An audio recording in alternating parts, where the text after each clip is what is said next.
Save India news में आपका स्वागत है। मैं राजेश शर्मा और आज सेव इंडिया के मंच पर 2006 में एनएस डिग्री कॉलेज के प्रेसिडेंट रहे धर्मेंद्र चपराना जी हमारे मंच पे हैं। आज हम बातचीत करेंगे। हमारा विषय है कि उस दौर की राजनीति और आज की राजनीति में क्या अंतर है। जो छात्र राजनीति है उस समय कैसी थी, आज कैसी है, तो हम बातचीत करते हैं। तो धर्मेंद्र जी, आप 2006 में छात्र संघ के अध्यक्ष रहे। उस समय का संघर्ष और वर्तमान समय का संघर्ष, मेरे ख्याल में हमसे बेहतर आप जानते होंगे उस समय कितना संघर्ष होता था, आज कितना संघर्ष होता था। और जो उस समय छात्र संघ, जब छात्र संघ बुलंदियों पे होते थे, अध्यक्ष होते थे, पूरी कमेटी होती थी, तो हमें लगता है कि जो एजुकेशन है, एजुकेशन सिस्टम कम से कम व्यवसायीकरण नहीं था। जब छात्र संघ चुनाव नहीं होते तो हमें लगता है कि फिर जो एजुकेशन सिस्टम है वो अपनी मनमर्जी का होता है। तो हम आपसे पूछेंगे कि उस समय के छात्र संघ में, मतलब छात्र राजनीति में, और आज की छात्र राजनीति में कितना अंतर है। सबसे पहले तो राजेश भाई को हमारा नमस्कार। राजेश भाई, जहाँ तक छात्र राजनीति की बात आती है तो उस टाइम की छात्र राजनीति में एक तो जातिवाद, धर्मवाद, ये सब चीज़ हावी नहीं थी। स्टूडेंट के मुद्दे हमेशा हावी रहते थे और पार्टियां अपना प्रत्याशी तय कम करती थी, इंडिविजुअल लोग ज़्यादा राजनीति में भागीदार होते थे और वहाँ मूवमेंटों की राजनीति होती थी। जो स्टूडेंट की समस्याएं हैं, चाहे एडमिशन संबंधित है या जन सुविधा हॉस्टल की है या हमारे कोई एडमिशन की कोई समस्या है या बच्चियों को कोई टॉयलेट की सुविधा नहीं है या हॉस्टल में कोई हमें वो सुविधा नहीं मिल पाती है, जो हमारी पढ़ाई में बाधा है, उनको सुधारने के लिए काम करते थे।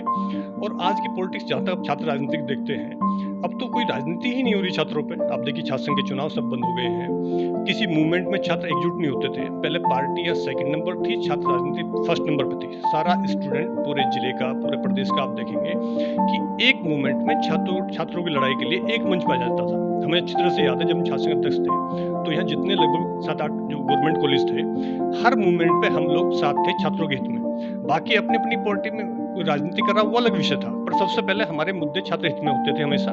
और आज की आप राजनीति देखेंगे, जितनी भी अब नई राजनीति चल रही है वो सब पार्टी से संबंधित है। पार्टी का एक अपना एजेंडा होता है, उस पर छात्र हित में आप भला नहीं कर सकते। छात्रों की जो समस्या है वो कॉलेज स्तर पर, यूनिवर्सिटी स्तर पर उसे आप उठा सकते हैं, उसमें हम काम कर सकते हैं। और जब तक हम छात्र हित में काम करना चाहेंगे तो पॉलिटिक्स पार्टी की सेकंड नंबर पे हमें रखनी पड़ेगी, क्योंकि पार्टियों के अपने एजेंडे होते हैं। छात्र जो होता है वो देश की रीढ़ है। आपको उसको छात्र को राजनीति में आगे बढ़ाना है या शिक्षा का स्तर उठाना है तो उसमें छात्र हित सबसे पहले होना चाहिए। उस पर ही हम लोग उस टाइम राजनीति करते थे। आपने याद करा होगा उस कार्यकाल को पूरा आप उठा के देखें तो कोई भी, मान लिया हम एनएस कॉलेज से छात्र संघ अध्यक्ष बने थे, हमें अच्छी तरह से याद आज भी, वहाँ 41 वोट गुर्जर समाज की होती थी। बाकी समाज जो था हमारे साथ, मान लिया जनरल कास्ट थी, एससी थी, ओबीसी, सब लोगों ने हमें वहाँ वोटिंग किया था। कास्ट के नाम पे आप वहाँ ना वोट मांगते थे, ना कास्ट के नाम पर राजनीति होती थी। चपराना जी, जैसे उस दौर में अगर कोई स्टूडेंट की समस्या होती थी कॉलेज स्तर पे या यूनिवर्सिटी स्तर पे, तो हमें लगता है कि छात्र संघ के जो पदाधिकारी होते थे वो उसे छात्रों के हित में अच्छी तरह उठाते थे। क्या आज भी ऐसी स्थिति है?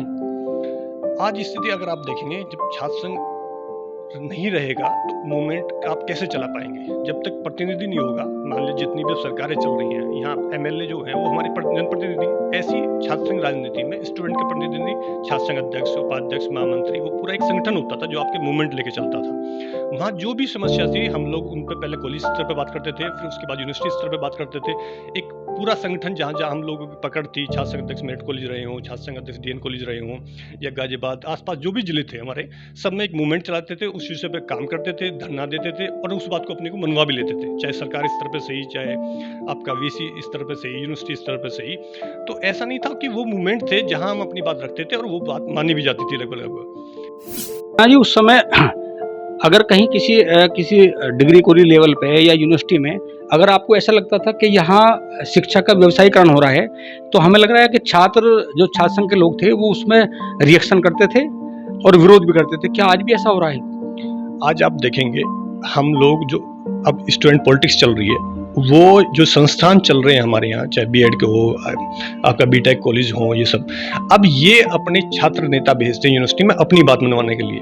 उस टाइम की पॉलिटिक्स होती थी छात्र हित के लिए, अब बिल्कुल उल्टा हो गया। वैसा शिक्षा का व्यवसायीकरण हो रहा है। आप यूनिवर्सिटी जाइए, कोई मूवमेंट नहीं चल रहे हैं। पूरे प्रदेश में आप देखिएगा छात्रों की जो स्थिति है वो बिल्कुल नगण्य हो गई है राजनीति के लिए। और अब जितने भी हमारे जो बेचारे गरीब तबके से बच्चे पढ़ने आते थे उनके लिए कोई फीस माफी कोई योजना नहीं है, उनके लिए कोई मूवमेंट नहीं है। हमें अच्छी तरह से याद आज भी जब हम एनएस डिग्री कॉलेज में प्रेजेंट रहे, लगभग 300 स्टूडेंट की लगभग हमने फीस माफ कराई होगी। कुछ ऐसे गरीब बच्चे थे जो नहीं आ सकते थे पढ़ने के लिए, उनके लिए हॉस्टल सुविधा थी। आज की डेट में कोई मूवमेंट नहीं है। सिर्फ जितने भी कॉलेज आपके पूरे मेरिट में चल रहे हैं, आप उठा के देख लिए किसी भी कॉलेज को, किसी कॉलेज के खिलाफ कोई मूवमेंट हमारा नहीं है। अपनी मर्जी अगर- से तय हो रही है उन लोगों की। अगर छात्र राजनीति शून्य हो गई तो देश की राजनीति पर इस पर क्या प्रभाव पड़ेगा? आप देखिएगा, अगर आप जब से हमारे यहाँ लोकतंत्र है, आप उठा के देखिएगा जितने भी बड़े नेता छात्र से जो निकले हुए हैं वो कई स्टेट के मुख्यमंत्री रहे हैं, कई प्रदेशों में मुख्यमंत्री रहे हैं। आप देखिएगा उठा के, जब तक छात्र राजनीति को आप आगे नहीं बढ़ाएंगे, नई पौध आप तैयार नहीं करेंगे तो देश का भला बिल्कुल नहीं हो सकता। शिक्षित नेता जो हमेशा कॉलेज से यूनिवर्सिटी से आते हैं, गाँव के परिवेश में आप देखिए ग्राम प्रधान की कोई शिक्षित योग्यता न होती है, ना वो किसी मूवमेंट को जानता है। जो छात्र संघ अध्यक्ष होता है वो मूवमेंट भी जानता है करना, शिक्षित भी होता है, और अपनी आवाज को किस तरह से हमें अधिकारियों के सामने रखना होता है वो अच्छी तरह से जान जाता है। वो लड़ता है देश के लिए, वो जानता है देश आगे कैसे बढ़ सकता है। इसीलिए छात्र संघ चुनाव बहुत जरूरी है। और ये सबसे बड़ा इसमें एक फायदा मिलता है कि इसमें कोई जाति का नेता नहीं होता, एक शिक्षित नेता होता है जो अपने मुद्दों पे अपने छात्रों के लिए लड़ता रहता है पूरे जीवन भर। आज हम लोग बात कर रहे थे छात्र राजनीति पर, और हमारे साथ मंच पर थे एनएस डिग्री कॉलेज मेरठ के पूर्व छात्र संघ अध्यक्ष धर्मेंद्र चपराना जी, और उन्होंने ये सब बताया कि अगर छात्र राजनीति शून्य होगी तो इसका कुप्रभाव देश की राजनीति पर पड़ेगा। तो आप लगातार देखते रहिए 7 इंडिया न्यूज। एक बार सब्सक्राइब करिए। धन्यवाद।